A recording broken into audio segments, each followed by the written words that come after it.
देखिए, आपके शरीर में और सभी के शरीर में एक शक्ति होती है, उसे बोलते हैं रोग प्रतिरोधक क्षमता।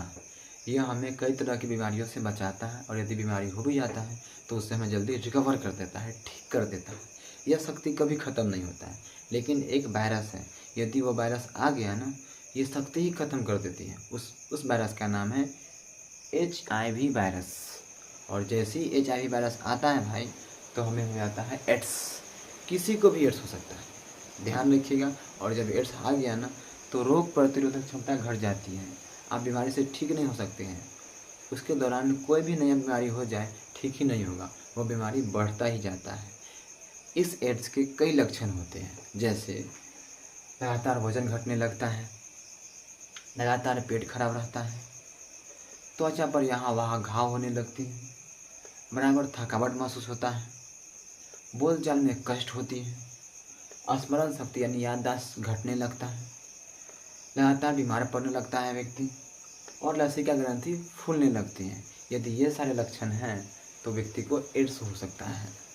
अब सवाल यह है कि एड्स फैलता कैसे है और इससे हम कैसे बचें। देखिए, फैलने के लिए दो माध्यम हैं, एक है यौन संबंध और दूसरा है रक्त।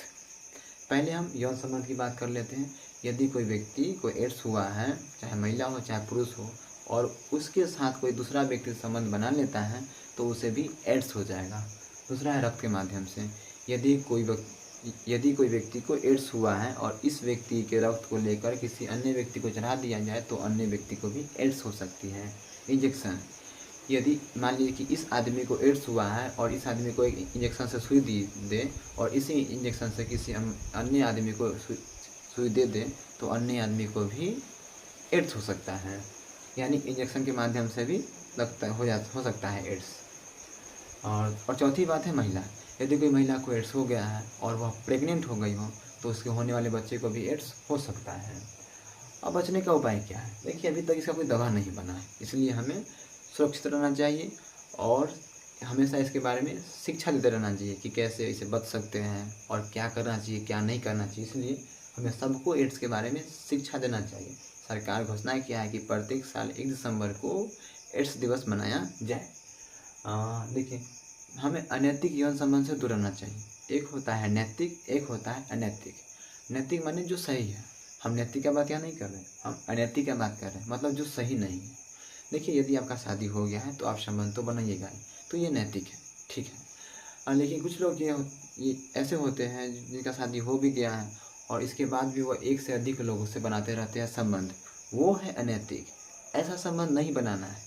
और यदि ऐसा संबंध बनाते भी हैं तो आप कंडोम का उपयोग कीजिए, कुछ हद तक बच सकते हैं।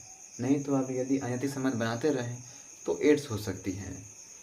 और यदि कोई अन्य आदमी का ब्लड ले रहे हैं तो उससे पहले उस ब्लड की HIV जांच करवा लीजिए कि उसे HIV तो नहीं है, यदि है तो नहीं लीजिए। और किसी भी दूसरे आदमी का ब्रश, रेजर और ब्लेड का उपयोग नहीं करना चाहिए जो पहले वो उपयोग कर चुका हो। इससे एड्स फैलने की संभावना रहती है। और हम सबको एड्स के बारे में पढ़ाई करते रहना चाहिए और सबको सिखाना चाहिए, बताना चाहिए, ताकि एड्स ना फैले। क्यों?